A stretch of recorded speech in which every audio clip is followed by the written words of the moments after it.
Bonsoir tout le monde, bienvenue à un autre épisode de la science de la réconciliation. Bonsoir Valmont, ça va bien? Bonsoir Christian, ça va bien, merci toi? Ça va très bien, merci. Ce soir, Valmont, on avait convenu là, ensemble, suite au dernier épisode qui était au nom du Fils, donc un épisode sur l'amour réel, l'amour cosmique.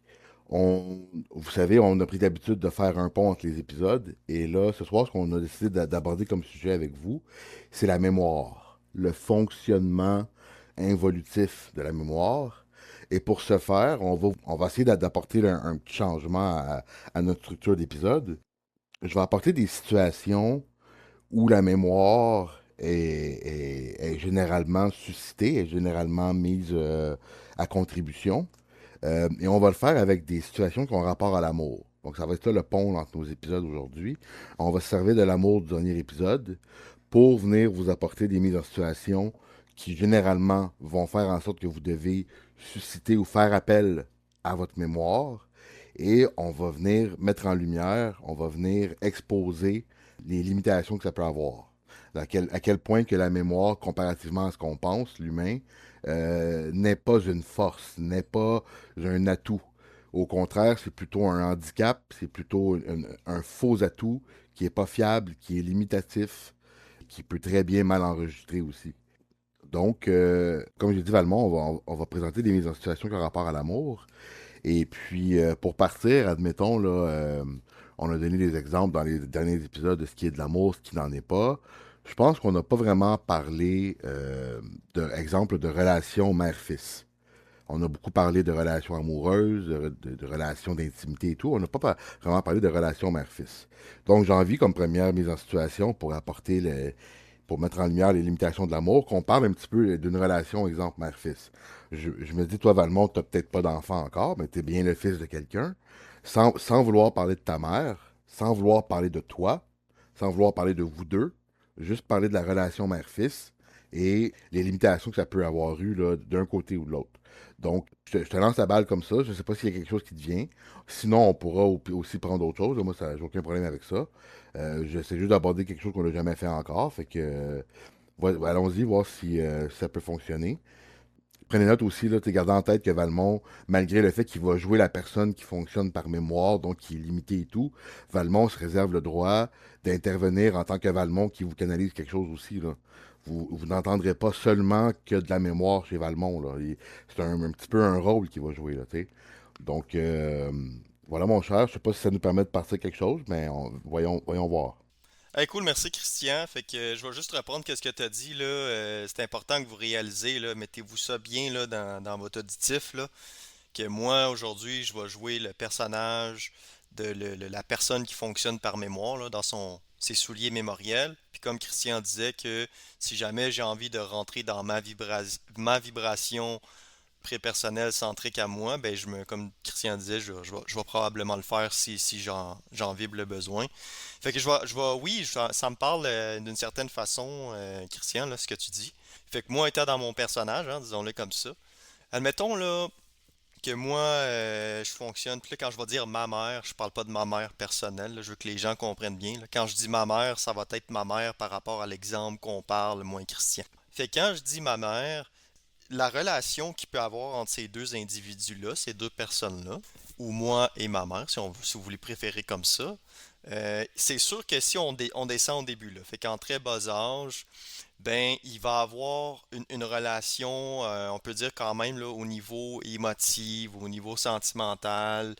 Puis il y a une chose que je vais dire même avant ça, là, même quand que l'individu il s'incarne ici, il va pas comprendre tout ça. Mais ce que moi, en tant que mémoriel, je peux comprendre quand je fonctionne dans ma mémoire, ben, je vais comprendre que il y a peut-être des failles du matériel, de la façon que je fonctionne, qui vont être encore présentes en moi, tu sais.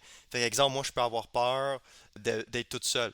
Mettons que ma mère me laisse seule, puis j'ai 1 an, j'ai 3 ans, j'ai 5 ans, j'ai 10 ans, peu importe, là, que je suis encore en bas âge. Je peux avoir peur que ma mère me laisse seule dans une pièce, me laisse seule aller acheter un paquet de gomme au dépanneur. Là, je dis n'importe quoi, là. Mais ce que j'essaie de mettre en lumière ici, c'est que moi, fonctionnant par mémoire, ben, allant faire quelque chose ou étant séparé ou n'étant pas avec ma mère pendant une période de temps, je vais me sentir seul, je vais me sentir, je vais avoir peur, je vais avoir la crainte, je vais avoir un doute, parce que dans ma mémoire, ma sécurité, c'est ma mère. Parce que j'ai 10 ans, parce que j'ai 5 ans, parce que j'ai 15 ans. Fait que, tu sais, moi, fonctionnant dans ma mémoire, ben, je vais me sentir un peu, comment je peux dire ça? Oui, lié. Je vais me sentir dépendant, exactement ça. Je vais me sentir dépendant. Puis, tu sais, si on continue dans cette vibration-là, là, de fonctionnant dans la mémoire avec ma mère, je peux avoir des mémoires, des souvenirs de mes moments que je passe avec elle. Tu sais, je vais vous donner un exemple. Ok, quand je dis des moments que je me souviens, ou des flashs, ou des films, ou des rêves, ou des émotions, tu sais, tu peux être à quelque part, tu as une émotion qui descend, puis là, tu as une larme qui coule. Quand tu parles avec quelqu'un, quand tu parles de ta mère, ou quand tu écoutes un film, puis tu as une émotion qui vient te toucher, puis ça va chercher une émotion de ta mère, ta famille, ben, il y a souvent du monde qui vivent ça parce qu'ils vivent par mémoire, tu sais. C'est ce qui me conduit en tant que personne dans la mémoire, ben c'est ça, tu sais. OK, si on prend un exemple là-dessus, mettons. OK, je vais prendre cet exemple-là. Je discute avec quelqu'un, là, un ami, un collègue, whatever. Puis là, il me dit, t'as-tu une belle enfance avec avec ta mère, tu sais? Ben moi, l'exemple que je pourrais répondre, c'est que je vais dire oui, puis j'ai tellement eu une belle enfance que quand je pense à ma mère, ça me rend émotif. Puis là, la personne, elle va me dire, hein, mais pourquoi ça te rend émotif? Puis là, je vais dire, ben quand je pense à ma mère, elle s'est tellement dévouée pour moi. Elle a tellement fait des pieds et des mains. Elle a fait trois travails, elle a fait deux travails. Elle faisait à manger, elle faisait le ménage, elle était toute seule. Elle s'occupait de me payer l'école, elle m'aidait avec les devoirs. Tu sais, une mère qui est présente, ça reste dans ta tête, ça s'intègre, ça se cristallise, ça se fossilise dans ta tête. Puis moi, fonctionnant par mémoire, ben, je peux pas me détacher de ça. Je suis pogné dedans, puis je le vis un peu d'une façon, je pourrais dire, spirituelle, colorée. Ça m'énergise cette coloration-là. Puis je vais te laisser continuer là-dessus, Christian. J'espère que je t'ai donné assez de jus. Oui, merci Valmont. C'est intéressant comment tu as amené ça parce que tu as fait appel au début à l'émotion, au sentimental, et tu l'as fait d'une façon qui, ça m'a un peu surpris parce que dans le fond, ce que tu es venu mettre en lumière, c'est que l'enfant va se rappeler de la présence de sa mère comme étant sécurisante, et que quand la mère va quitter, ou que l'enfant va être avec quelqu'un d'autre, ou que la mère ne sera pas présente, ou l'enfant va avoir cette mémoire-là et il va avoir l'émotion, la peur de ne pas sortir en sécurité. Tu sais. Je trouve ça très intéressant. Moi, j'amènerais plutôt, appelons ça, si tu veux, la mémoire accumulée. Et t'en as un petit peu, t'as un peu ouvert la porte à ce niveau-là, dans le sens que tu nous as présenté quelqu'un qui va poser la question, as-tu une belle enfance? Et là, toi, en fonction de ce que tu as répondu, euh, supposons, là, tu sais, c'est pas important, on l'a dit en introduction, tu l'as dit, ça veut pas dire que c'est ta vraie mère, ta vraie relation, mais supposons que tu as vraiment cette conscience-là du rôle de ta mère dans ta vie, qu'elle était très présente, qu'elle avait deux, trois jobs, qu'elle payait pour toi, qu'elle faisait tout ça, là, bon. Ça, moi, d'abord, c'est ce que j'appelle une émotion qui vient d'en haut. C'est une émotion qui va faire appel à la reconnaissance, qui va faire appel à la gratitude, qui va faire appel à au remerciement. Tu sais, bon, si à l'inverse, OK, tu avais eu une mère, disons, moins présente, qui aurait eu peut-être des enjeux de consommation, qui aurait eu des enjeux, je sais pas moi, de jeux de hasard, qui aurait eu, tu sais, qui aurait été moins, disons, exemplaire positivement parlant pour toi. Tu sais, ben c'est cette mémoire-là que je voudrais apporter à ton observation. Comment est-ce que va fonctionner l'individu que sa mère va avoir, ou ça peut être le père, là. On dit mère-fils, c'est une forme qu'on vous crée, là. Sortez de la forme, là. Ça veut pas dire qu'on vous parle que de relations mère-fils, ça peut être père-fille, ça peut être, tu sais, sortez votre prison mentale en nous écoutant, là, tu sais. Bon, donc, on en revient pour dire que ton parent aurait été moins présent, moins positif comme figure encadrante, admettons. Euh, Moi, c'est cette mémoire-là que je voudrais apporter aux gens, la mémoire qui va avoir accumulé beaucoup de mémoire. Parce que, tu sais, en fait, toi, ce que tu manifestes, la reconnaissance que tu as envers ta mère, c'est pas vraiment de la mémoire, c'est plutôt de la conscience. Et ça, on pourra en reparler un peu plus tard dans un autre épisode. On sait là, que mémoire et conscience, on va possiblement avoir au moins 2 épisodes à faire avec ça. Il y a beaucoup de matériel là-dedans. Là. Enfin bref, donc, lorsqu'on est rendu dans la gratitude, dans la reconnaissance et tout, c'est qu'on est conscient de ce que ça demandait à l'autre. Donc, c'est de la conscience et non pas de la mémoire. Mais, tu sais, l'introduction était quand même très bonne. Et là, si on se tourne vers l'accumulation de mémoire négative, ça te met quoi en tête, toi, Valmont? Ah, je vais juste préciser, comme tu as dit, tout ce que j'ai dit, là, il n'y a rien de réel dans ça, là. Il y a rien qui s'est passé de même dans ma vie. Fait que si les gens pensent que je parle de moi, ils se sont trompés, mais c'est pas grave. L'important, c'est l'épisode qu'on veut livrer aujourd'hui. Fait que oui, ça me parle un peu, Christian, ce que tu dis. J'espère que je vais être capable de répondre à ta question. Je pense que oui. Ok, fait qu'admettons, je vais prendre le rôle de ce que tu me dis. Admettons qu'on veut utiliser une mémoire accumulée, accumulative, là, admettons, là. Fait que quelqu'un qui, admettons, je vais reprendre ce que tu disais sur une mère, mettons, moins présente, puis que là, moi, je veux fonctionner par moi-même, mais sans mon support, sans ma dépendance, si je veux dire ça comme ça, ben, je vais devoir chercher des réponses. Moi, c'est ce qui me vient, là, à ce moment-là, c'est chercher des réponses. Puis quand tu fonctionnes par mémoire, ben, tu vas chercher des réponses. euh, Tu peux pas aller vraiment au centre de toi-même. Fait que vu que moi, je peux pas aller au centre de moi-même, qu'il faut que je fonctionne par mémoire, mais faut que j'accumule des réponses. Tu sais, j'en cherche, mais il faut que je les accumule. Puis je les accumule comment ces réponses-là? Ben, il faut que je les cherche. Je peux les chercher dans des livres, je peux aller voir un psychologue, je peux aller voir quelqu'un de très intellectuel, mettons, ben, tiens, quelqu'un qui veut accumuler de la mémoire, il peut aller voir quelqu'un qui a accumulé de la mémoire. Tu sais, mettons, tu vas voir un professeur, tu vas voir un psychologue, tu vas voir un philosophe. Là, faites une liste comme vous voulez.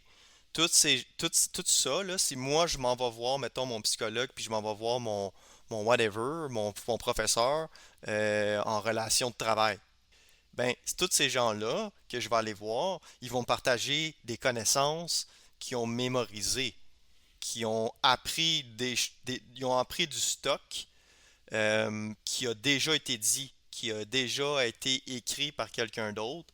Donc, ils vont lire des mémoires pour me repartager de la mémoire. Tu sais, moi, je le vois comme ça. Ensuite, une autre chose, Christian, pour répondre à ta question, la deuxième chose qui m'est venue, c'est me renfermer. Pourquoi je dis me renfermer?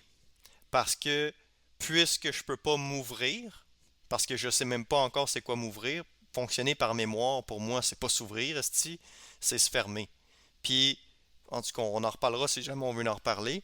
Pourquoi je dis me renfermer? Parce que je vais devoir comme me restreindre à ce que je pense qui est du savoir, comme de la connaissance. Je pense qu'il faut que j'aille extérioriser pour aller chercher des réponses. Puis on sait très bien, toi puis moi, que c'est pas ça. Mais vu que moi, je fonctionne par mémoire, faut que j'aille la chercher à quelque part. Tu sais, faut que je passe à quelque part là-dedans. Fait que c'est un peu ça que j'avais à dire là-dessus. Moi, je dirais que cette personne-là qui fonctionne par accumulation de mémoire, il va avoir l'impression de toucher à quelque chose de concret, mais il touche à rien de concret. Il va vraiment juste accumuler de la connaissance, aller chercher du stock autour de lui, où est-ce qu'on lui dit d'y aller, puis hop, un petit point additionnel, ben cette personne-là, Christian, qui veut accumuler de la connaissance, de l'intellect, il va devoir en tout cas, aller en chercher dans le collectif. C'est ça que je voulais dire. Donc, la façon que le collectif fonctionne, la façon que la société fonctionne, la façon que son pays fonctionne, que sa culture, etc., sa tradition, ben, il va aller chercher cette façon de faire-là pour fonctionner comme les autres. Tu sais. Je te repasse la parole, Christian. Ah, c'est intéressant, Valmont. Il y a quelques éléments que tu as soulignés là, sur lesquels je vais faire un peu de pouce. Là. Euh, Tu sais, la personne que sa mère était moins positive ou moins encadrante, là, appelons ça comme on veut, là, ou que son père était comme ça, tu sais, bon. Euh, la mémoire qu'elle va avoir accumulée de c'est quoi, exemple, une relation de proximité, ben ça va être ça. Ça va être quelqu'un de pas présent, de toxique, tu sais, de contrôlant, peu importe. Là, tu sais, nommons les qualificatifs qu'on veut. Et ça va devenir en quelque sorte la référence de cette personne-là. Quand tu dis que la personne va se refermer au lieu de s'ouvrir, ben c'est exactement ça. La personne, elle va se refermer autour de ce qu'elle connaît, de c'est quoi une relation de proximité. Et là, aujourd'hui, on vous prend les relations mère, parent, enfant, là, tu sais, parce que justement, c'est pas mal l'introduction des relations dans la vie, tu sais. Donc, cette personne-là qui va se refermer autour de ses acquis, de ce qu'elle pense que c'est, que ça doit être, bien forcément, elle va être portée à reproduire ça. Ou forcément, avant même de penser à reproduire ça, forcément, elle va penser à se rappeler de ça. C'est ça qui va se manifester lorsqu'il va y avoir une prochaine proximité. Ça va être les souvenirs, les mémoires de qu'est-ce que ça fait quand que je m'ouvre à quelqu'un. Exemple, je suis un jeune enfant qui va voir son parent avec des émotions et le parent me crisse une drette, braille pas, t'as pas d'affaire à brailler. Exemple, là. Bon, ben, après ça, la prochaine relation de proximité, qu'est-ce que je vais faire? Je vais-tu m'ouvrir émotionnellement? Ben non, je vais me refermer. Exactement ça, comme tu as dit, Valmont. Donc, les gens se referment autour de la limitation de ce qu'ils conceptualisent, de ce qu'ils croient que c'est les relations de proximité dans ce cas-ci. Tu sais. Il y a, comment je pourrais bien dire, il y a un autre élément aussi qui m'a interpellé, la construction de la mémoire. Là, on parle vraiment des relations, on essaie d'être précis sur les relations parents-enfants, mais Valmont en a parlé, la mémoire du collectif, la mémoire des supposés spécialistes, des supposés scientifiques, des supposés docteurs en ci puis en ça, puis tout ça, là. Chacun de ces gens-là, de ces spécialistes-là, a sa propre mémoire, qui est limitée par ce qu'il a appris, parce qu'il a mémorisé, parce qu'il a reproduit. Mais si la personne est demeurée le nez planté dans ce champ d'expertise-là, ou si la personne reste le nez planté dans le besoin d'être en relation de proximité avec quelqu'un, donc cherche quelqu'un à qui se mettre en relation, ils vont rapidement, ben, ils ne le constateront pas parce qu'ils n'en ont pas la conscience, mais nous, on pourrait les observer et le constater à quel point c'est limitatif, à quel point que c'est penser, en quelque sorte, que c'est impossible savoir plus que ce qu'on connaît, qu'on se rappelle, quand pourtant, Valmont et moi, on essaie un petit peu de vous le démontrer avec nos épisodes, c'est possible. La canalisation d'informations, de savoir, le savoir n'appartient pas à l'homme. L'homme peut y avoir accès, mais il ne l'appartient pas. Il ne lui appartient pas comparativement à la connaissance, la mémoire, justement. L'homme peut accumuler mémoriellement de la connaissance, donc elle peut lui appartenir, mais ça, c'est limitatif. Il y a une quantité limitée d'informations qu'on peut retenir dans une vie. On ne peut pas tout mémoriser, c'est impossible. Et c'est pour ça que d'ailleurs la mémoire est une faculté qui oublie. Ce qui m'amènerait peut-être, Valmont, si tu le veux bien, à amener là, les différents types de mémoires qui nous sont présentés comme étant tout aussi positives les unes que les autres, tout aussi constructives et pertinentes et signes de capacité intellectuelle digne de ce nom. Tu sais, mettons, bon, la mémoire à court terme. Qu'est-ce que la mémoire à court terme? La mémoire à court terme, c'est de se rappeler de quelque chose sans que le besoin soit de transposer la mémoire dans le temps. Donc, d'intégrer l'information à une mémoire qui, on va s'en rappeler la semaine prochaine, le mois prochain, l'année d'après, dans 15 ans, dans 30 ans. Ça, c'est la mémoire à plus long terme, mais la mémoire à court terme, c'est vraiment la mémoire immédiate. Et qu'est-ce que la mémoire immédiate? On pourrait dire, on pourrait extensionner la mémoire à court terme à la longueur de ce qu'on est en train de faire. Je donne un exemple. On est en train de faire un quart de travail, parce qu'on parle des fois de travail dans nos trucs, là. On fait un quart de travail. Ben, la mémoire à court terme, c'est la mémoire qui nous permettrait de se rappeler entre le début du quart et la fin du quart. Pourquoi? Parce que dans le bloc de temps qu'on est en train de dépenser, si vous voulez, c'est pour faire un quart de travail et c'est à 8 heures de temps. Donc ça, 8 heures de temps, ça peut très bien être une mémoire à court terme ce qui s'est rappelé qu'il fallait emmener tel document à telle place ou qu'il fallait parler à telle personne de ci ou tout ça, c'est à l'intérieur du bloc de 8 heures. Ça n'a pas besoin de sortir de ce bloc-là puis d'aller dans notre maison après puis dans notre vie de tous les jours après. Là. Ça reste dans ce 8 heures-là. Donc moi, c'est un petit peu comme ça que je vous présenterai la mémoire à court terme. Si on ramène ça, mémoire à court terme, relation parent-enfant, euh, est-ce que tu aurais peut-être un exemple pour nous dans le monde de comment ça pourrait se combiner? Ben, je vais prendre un exemple que j'ai parlé dans un de mes épisodes dernièrement, Christian, puis j'espère que ça va s'appliquer précisément à ce que tu dis, là. Je veux juste le descendre dans une relation parent-enfant, là. Fait qu'admettons que cette personne-là veut fonctionner par mémoire. L'exemple que je voulais donner, moi, c'est qu'il va avoir je vais appeler ça, tiens, un argument. Qu'il y a un argument entre les deux personnes, ou certains vont appeler ça une chicane ou whatever, quelque chose comme ça. Puis là, admettons, tu te lèves le matin, je sais pas moi, 8 heures, 7 heures le matin, tu te lèves, puis là, tiens, la première chose qui me vient en tête, c'est tu cherches quelque chose. Tu cherches ton téléphone, tiens, ça fait bien 2026, ça. Tu cherches ton téléphone cellulaire, puis là, ah, je cherche ma vie, il est où mon téléphone? Puis là, ta mère te dit, mais je sais pas, il est où, tu le perds tout le temps, blablabla. Puis là, toi, tu dis à ta mère, voyons, Chris, t'es supposé de m'aider, tu m'aides pas, je cherche mon téléphone. Puis là, ben là, vous vous pognez à cause de ça, tu sais. Fait que la personne, Christian, qui fonctionne comme ça dans sa mémoire, je suis pas mal sûr que tu me vois venir, ben la mémoire de la personne qui cherche son téléphone, elle va être en crise parce qu'elle veut pas, que sa mère veut pas l'aider à trouver son téléphone. Puis sa mère, elle peut être en crise parce que toi, tu écris après, parce que mettons moi, dans ce cas-ci, c'est moi, j'écris après parce qu'elle m'aide pas à trouver mon téléphone. Moi, là, il est 8 heures le matin, je m'en vais faire, mettons, je m'en vais à l'école, je m'en vais travailler, whatever. Je reviens le soir, il est 5 heures. Je reviens à la maison. Fait que mémoire à court terme, je reviens. Moi, je vais me rappeler d'un matin, là. Puis je vais me rappeler qu'un matin, ma mère, elle m'a dit, ton téléphone, tu le perds tout le temps, cherche-les, blablabla, tu le trouves pas. Nan, nan. Moi, je vais me rappeler qu'elle m'a pas aidé, puis que ça faisait pas mon affaire, puis que mon téléphone, puis c'est plus ça. Fait que ça, moi, ça serait la réponse que je te donnerais, Christian, comme exemple. Je te repasse la parole. C'est bon, ça. Ben, moi, je vais avoir un autre exemple, peut-être encore plus court dans le temps.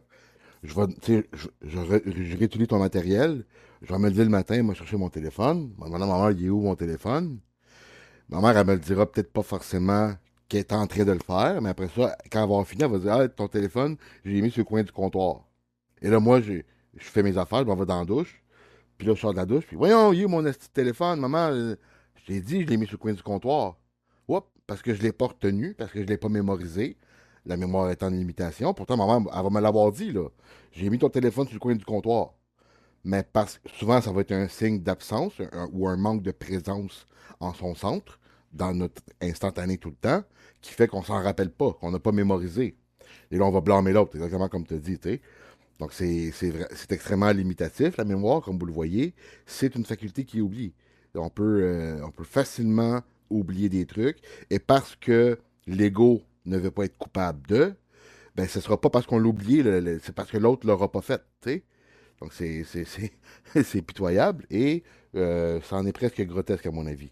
Tout ça pour dire que dans les autres types de mémoire, on a ce que moi j'appelle là, la mémoire fonctionnelle. OK? La mémoire fonctionnelle, c'est la mémoire qui nous sert pour faire notre vie de tous les jours à tous les jours. Tu sais, la mémoire fonctionnelle, là, c'est elle qui vous a fait retenir le meilleur chemin pour aller à votre travail, exemple. Celui qui est le plus rapide. Donc, elle va vous avoir servi, je sais pas moi, là, exemple, quand vous passez par là, ben, il y a des chances qu'il y ait du trafic, donc c'est moins rapide, donc je passerai plus par là, moi passer par là, tu sais, l'autre chemin. Donc, c'est une mémoire qui va travailler à sauver du temps à l'humain. C'est une mémoire qui va travailler à, pardon, qui va travailler à minimiser les efforts que l'humain doit faire pour atteindre son objectif. C'est une mémoire qui va avoir beaucoup de difficultés à se faire modifier. L'humain étant une bébite allergique au changement, ça en est un bon exemple, ça en est une bonne explication. La mémoire fonctionnelle, donc celle qu'on utilise pour fonctionner à tous les jours, sans forcément qu'il y ait de conscience impliquée, sans forcément qu'il y ait de présence, là, juste de se rappeler des trucs. Donc c'est ça, cette mémoire-là, elle va avoir beaucoup de difficultés à se faire modifier parce qu'exemple, je connais un chemin pour aller à mon travail qui est efficace et tout, et là quelqu'un me dit qu'il y a un autre chemin qui serait meilleur et tout, ça se peut que je l'essaye. Ça se peut que je l'essaye. Fait que si je ne mets pas de conscience, si je ne mets pas de volonté d'adapter le nouveau chemin, le lendemain, je vais reprendre mon ancien chemin. Là, tu sais. Il y aura pas l'imprégnation mémorielle ne sera pas faite parce que cette mémoire-là, qui est beaucoup pour l'ego, justement, ben, l'ego, pardon, travaille beaucoup à empêcher les nouvelles impressions dans sa mémoire. Tu sais. Il veut déjà être complet, il veut déjà être parfait, il veut déjà être sa coche. Donc, de venir imprégner une nouvelle mémoire, ça voudrait dire que ça, il s'en rappelait pas ou il savait pas, puis c'était un choc pour l'ego. Tu sais. Donc, voilà, je ne sais pas si vraiment tu avais de quoi nous dire par rapport à la mémoire fonctionnelle. Je te cède la parole là-dessus. Ah, absolument, Christian, j'ai un exemple là-dessus.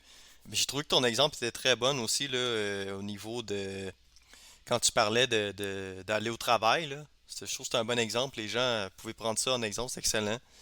J'avais envie de vous partager une chose avant de donner mon exemple qui m'est descendu pendant que Christian parlait. Puis je pense pas qu'on l'a déjà dit. La mémoire, tantôt, Christian parlait de faculté. Puis pour moi, la mémoire, c'est une faculté qui décentre. C'est une faculté qui a aucune intelligence. Donc ça, j'avais envie de le partager avant de donner mon exemple. Ok, admettons là, Christian, pour répondre à ta question, admettons moi, je travaille dans un bureau. Ok, on s'en fout lequel, là. L'important, c'est que mettez-vous là dans un environnement là, où est-ce que vous êtes dans un bureau. Vous êtes dans un bâtiment avec des bureaux. Bon. Puis là, moi, fonctionnant par ma mémoire, ben mon patron, ma patronne, whatever, me demande de lui fournir un nouveau processus d'affaires. OK? Un professionnel ou un travailleur dans les bureaux, qui, peu importe son titre, là, dans le domaine des affaires, moi, de ce que je vois dans ce domaine-là, je suis là-dedans depuis longtemps, j'ai étudié là-dedans, et quand on demande ce genre de choses, donc fournis-moi un processus d'affaires ABC avant la fin de la journée, d'ici la fin de la semaine, whatever, c'est très fréquent dans ce domaine-là, Christian. Et quand on demande ce type de choses-là, fournis-moi un processus d'affaires ABC, mettons, ben la seule façon de le fournir à ton boss, ben pour moi, c'est d'aller dans ta mémoire, puis d'aller dans ta pensée pour pondre, pour avoir accès à quelque chose. Puis là, c'est là que je vais dire que si je veux avoir accès à des idées, à des pensées pour mettre un processus d'affaires en place, un mapping, un arbre de décision, bon, peu importe comment vous voulez appeler ça, là, ça s'appelle comme ça normalement dans le monde des affaires, euh, ben il faut que je pense à mes connaissances, mettons, du cégep, mes connaissances de l'université. Il faut que je pense à ce que j'ai déjà fait avant dans mes autres emplois. Donc, je ne suis pas libre de mes pensées, je ne suis pas libre de mes connaissances.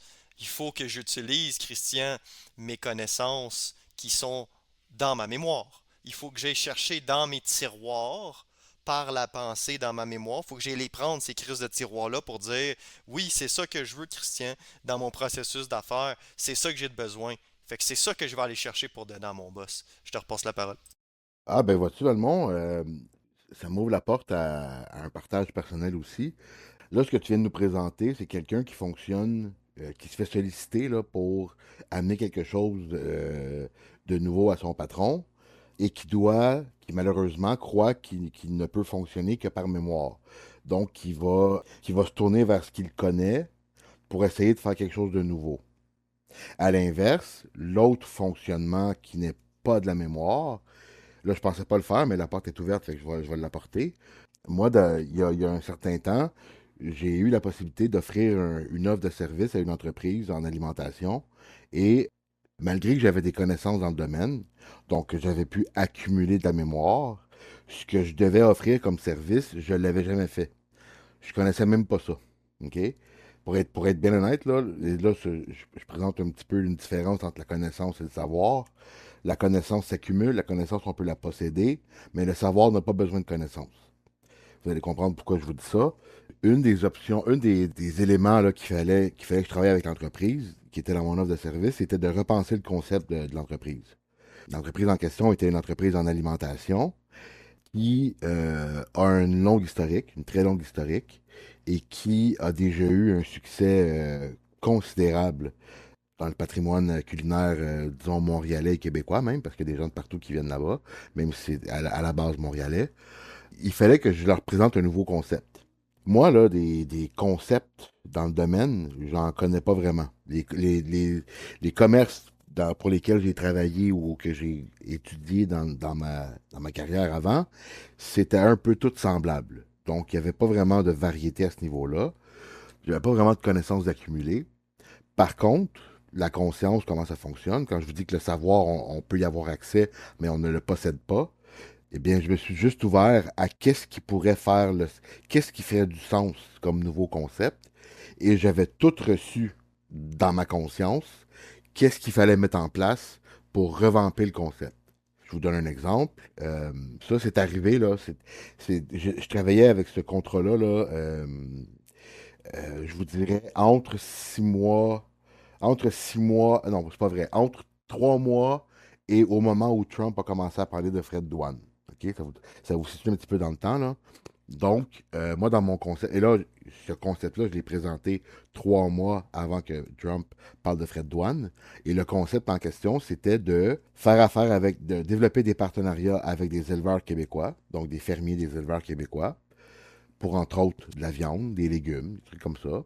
Offrir la possibilité aux éleveurs, aux fermiers, de venir s'établir, de venir installer une bannière, une banderole, un petit kiosque avec de la dégustation, de la présentation de produits, de la présentation de la ferme et tout ça, d'envoyer le personnel du commerce se faire former sur place, sur la ferme, pour apprendre les bonnes techniques d'élevage, les bonnes techniques de nutrition, patati, patata. Bon, et tout ça, là, moi, j'avais jamais géré ça, là, j'avais jamais touché à ça, j'avais jamais étudié ça, je ne connaissais rien là-dedans. Par contre, ce concept-là m'a été livré en pleine tête, psychiquement parlant, dans ma psyché, dans ma conscience. Et quand j'ai proposé ça au patron et tout, et qu'on a commencé à le mettre de l'avant, eh bien, puisque c'était, on va dire, intelligent, bien, tout ce qu'il fallait qu'il se mette dans le chemin du commerce pour pouvoir modifier son concept, ça se présentait. Je vous donne un petit exemple pour vous dire ce que je veux dire, là. Oui, vous aurez le droit de dire que c'est du hasard, là, mais à un moment donné, avec la conscience, on sait que le hasard n'existe pas. À tous les mois, on faisait tirer un petit rôti avec un petit jus de rôti. Bon, pour un client qui avait liké la page, qui s'était abonné, qui avait partagé une publication. Bon, eh bien, le premier mois, après qu'on décide qu'on travaille le concept et tout, le premier mois, le premier gagnant, son meilleur ami était un éleveur de bœuf à l'herbe. Donc, de bœuf nourri à l'herbe. Ce qui est très en demande. Donc, voyez-vous, moi, cet éleveur-là de bœuf à l'herbe, là, je le connais pas, j'ai pas. C'est ça la manifestation. C'est que quand on travaille avec l'intelligence et qu'on met en place des actions, des événements, des décisions qui sont intelligentes, qui sont guidées par les trois principes, volonté, amour, intelligence, eh bien, ça va se manifester. Ce n'est pas totalement encore l'humain qui manifeste tout ça tout seul, mais ça va venir. Il y a des forces qui travaillent à ça encore présentement. Éventuellement, ça va être 100% nous, mais on n'est pas rendu là encore. Donc, voyez-vous, c'est un peu la différence là, entre la conscience et la mémoire. La mémoire a besoin de se rappeler. La conscience a juste besoin de laisser couler en soi. C'est ça la différence. Une des différences. Peut-être pour terminer, là, pour terminer l'épisode, on pourrait vous parler rapidement de mémoire à long terme. Qu'est-ce que la mémoire à long terme? Ben, c'est l'autre sorte de mémoire principale, celle qui va s'en rappeler longtemps, longtemps, longtemps, mais qui ne sera même pas foutu de savoir si ça s'en est bien rappelé. Est-ce que c'est vraiment ça qui est arrivé ou c'est juste ça que je me rappelle? Eh bien, encore une fois, l'ego va beaucoup, beaucoup, beaucoup, beaucoup teinter cette mémoire-là et va beaucoup, comment je pourrais bien vous dire, construire cette mémoire-là de façon à ce que ça corresponde à ce qui est l'avantage de lui. C'est un peu ça le rôle de l'ego avec cette mémoire-là. Donc, Valmont, c'est bien peut-être nous amener un exemple quelconque de mémoire à long terme et avec une petite situation là, pour que les gens puissent avoir une compréhension. Oui, certainement, Christian. Écoute, je vais prendre le premier exemple, là, il y en a une couple, là, mais la première qui est descendue, c'est, mettons quelqu'un qui est au secondaire ou au collège. Tu sais, là, quelqu'un qui est encore jeune, là, dans la vie, là, en général. Puis que, mettons, rendu à nos âges plutôt, là, plus avancé un petit peu, Mais dans mon personnage d'aujourd'hui, disons que je repense à ça, puis que je me mets dans les souliers de la personne qui est au secondaire ou au collège. Là, prenez l'exemple que vous préférez.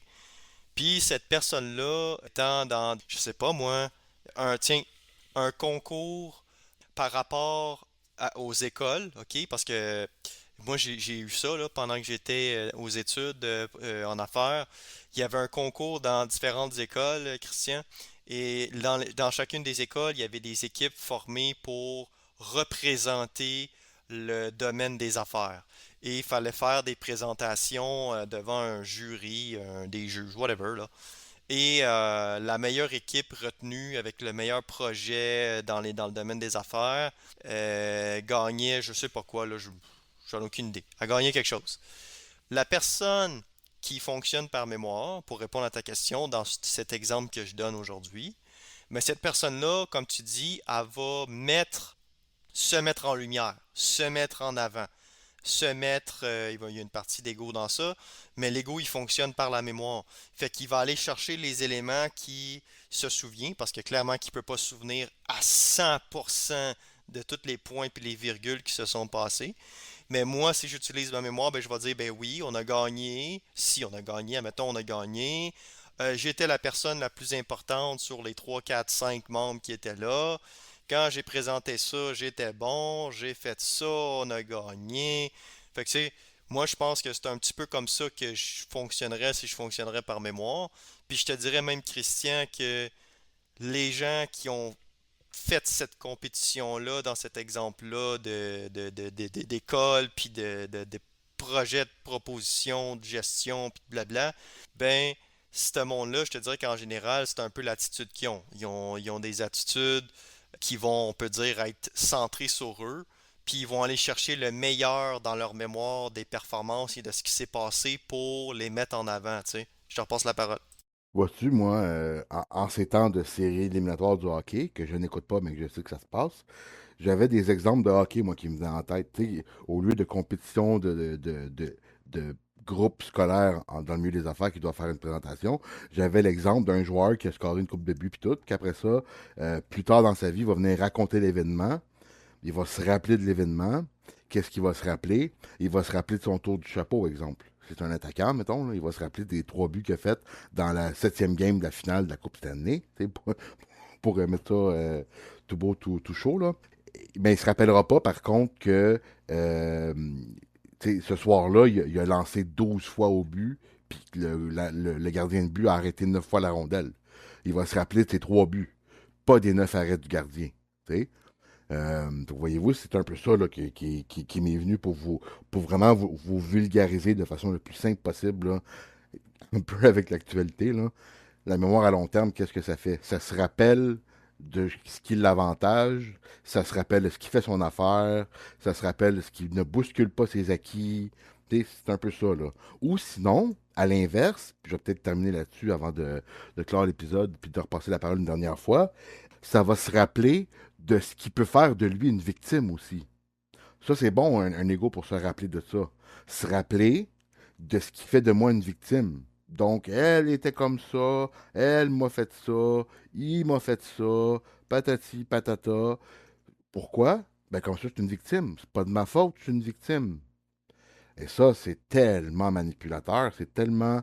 Et c'est manipulateur des deux côtés, là. Ça manipule le victimiser en le gardant victime et ça pénalise ou ça discrédite l'agresseur pour le peinturer, pour le présenter comme agresseur aussi. Donc ça manipule des deux côtés, là. C'est vraiment dégueulasse, là, tu sais. Et l'humain continue là-dedans, le petit train va loin, on continue ça, on remet pas ça en question, on garde ça de même. Tu sais, c'est ça qui est un peu là, ce qui est comme un petit peu sous-jacent à tout ce qu'on vous présente. C'est pour qu'à un moment donné, l'humain il se prenne en main puis qu'il décide, OK, c'est assez, là. C'est assez, j'ai fini de me comporter comme ça, là, comme une victime. J'ai fini de me comporter. Tu sais, je sors de ça, là.